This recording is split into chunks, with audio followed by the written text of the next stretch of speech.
Salam alaikum. Manzakin, guten tag, buenos dias, bon dia, bonjour, bonsoir, mache maha, jambo, habari, oniche. I hope I got that right, Imambara again. I'm going to integrate this till it becomes a part of our routine. In today's podcast, I'll be talking to you about Newton's first law of motion. Wow, some physics finally. Newton's first law of motion. So I was about 8 years when my grandpa taught me the laws of motion. And my grandfather actually had a doctorate in Manchester, and he loved physics. I recall seeing his thesis that thick on the table every single time. He was a dramatic human being. He is a dramatic human being. He's not dead. I'm saying was because the memories are so distant now, and I certainly do miss him. And I remember a few things that he used to do. My grandfather would be taking a shower, and he had this rhythm or this melody that he would make, and he would say, hey de de de de de de, hey de de de de de de. That man certainly taught me a lot of things. I think the Latin I remember the most that he taught me was lupus flabat et flabat sed in frustra. And for those of you who know some Latin, you know that this is a very common phrase. The wolf tried again, but it was in vain. And that was some good times. But that brings me to today's topic, Newton's first law of motion.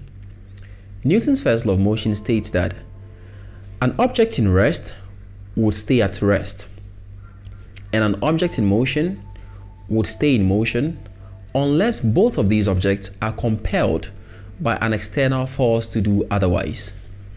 It simply means that if I put a book on the table or my phone on the table, unless something moves the phone should stay on the table forever. That makes sense, right? I'm going to extrapolate this philosophy, and apply them to our everyday life. I was talking to a friend of mine quite recently, and I was telling him, Newton could have stopped at the first law of motion, because if you look at the economic structure of the world, I like the statement, the rich get richer and the poor get poorer. It is so true.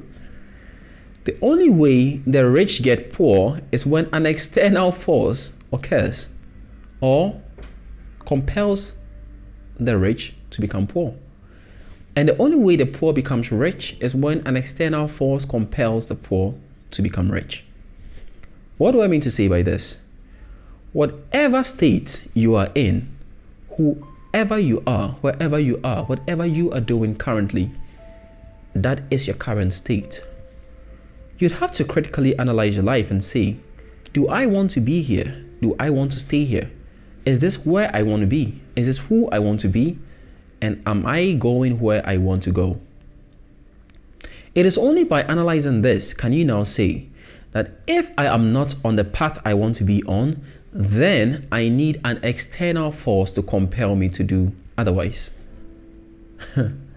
I find this very fascinating because it applies to every facet of life. For example, if you realize that you are not the leader you want to be, then you need an external force to compel you to do otherwise. I was once listening to a friend of mine speak, and he said that his mentor actually asked him to go to Dubai so that his thinking would change. Guys, and the truth is, I don't know if that happens to everybody, but when you go to advanced countries, I think the first time I got to Qatar, I got to Doha, I was blown away. I asked myself, can a country be this sophisticated and developed?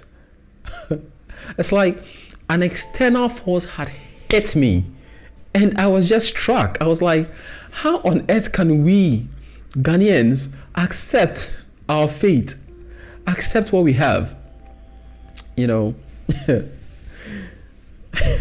Newton's first law of motion. Whoever you are, if you are not where you want to be, then it means that you are either an object at rest or an object in motion. And if that is not the desired result, then you need an external force to compel you to do otherwise. Now, what are these external forces? I refer to these external forces as mentors. Some call them circles, some call them maps and mirrors, whatever you call them. But I remember clearly my journey in Morocco. When I started, I had people who would call me out on my BS. I still do have people who call me out on my BS. I have people I call on a weekly basis to be able to tell me whether I'm taking the right direction, I'm taking the right step, or I'm just, wasting my life, as I call it.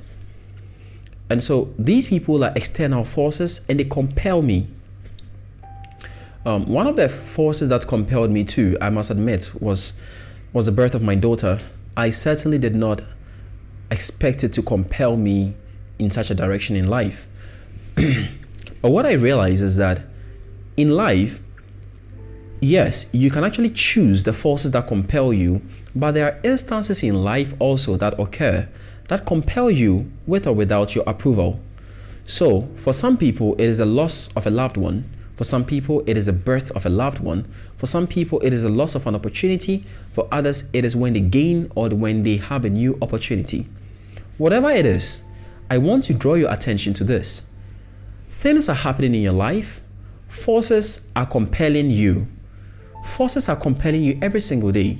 You have to choose which force compels you based on the results you want to see in future. I believe strongly that the past created the present, and so the present will create the future.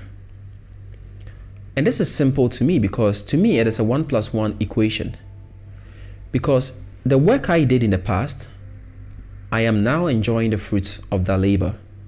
So that only tells me that the work I'm putting in now will pay off in the future.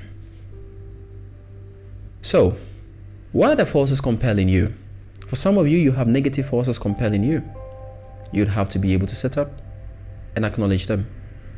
For others, you have positive forces compelling you. Be grateful and ask them to compel you even more. But if you are on the path that you deem is right for you, if you are where you think is best for you, then Newton's first law of motion. Stay where you are. Let no force compel you. Until I come your way next time, this is Prince Tego. Bislama.